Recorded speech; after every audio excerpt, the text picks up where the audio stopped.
বিসমিল্লাহির রহমানির রহিম।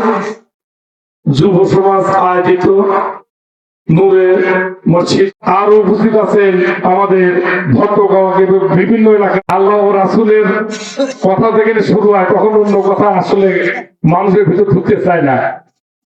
আল্লাহ রাসূলের উপর কোনো কথা নাই। আসলে আল্লাহ রাসূলের বাড়ি আমাদের থাকা উত্তম। যাই হোক, মাঝখানে যেহেতু আমি আসছি আপনাদের এই ওয়াজের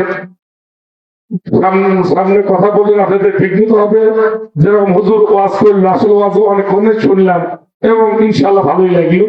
এখন আমাদের প্রধান বক্তা, আমি হুজুরের কাছে আসছি এবং আপনাদের কাছে আসছি আমাদের বাংলাদেশের সাবেক 3বারের প্রধানমন্ত্রী দেশনেত্রী বেগম খালেদা জিয়া। আপনারা সবাই জানেন উনি সংকটপূর্ণ অবস্থাতে এবার কেয়ার হাসপাতালে ভর্তি আছেন।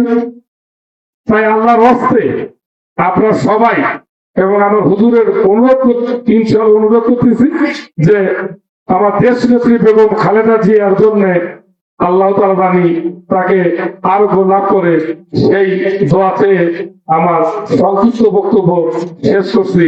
আসসালামু আলাইকুম ওয়া রাহমাতুল্লাহি ওয়া বারাকাতুহু।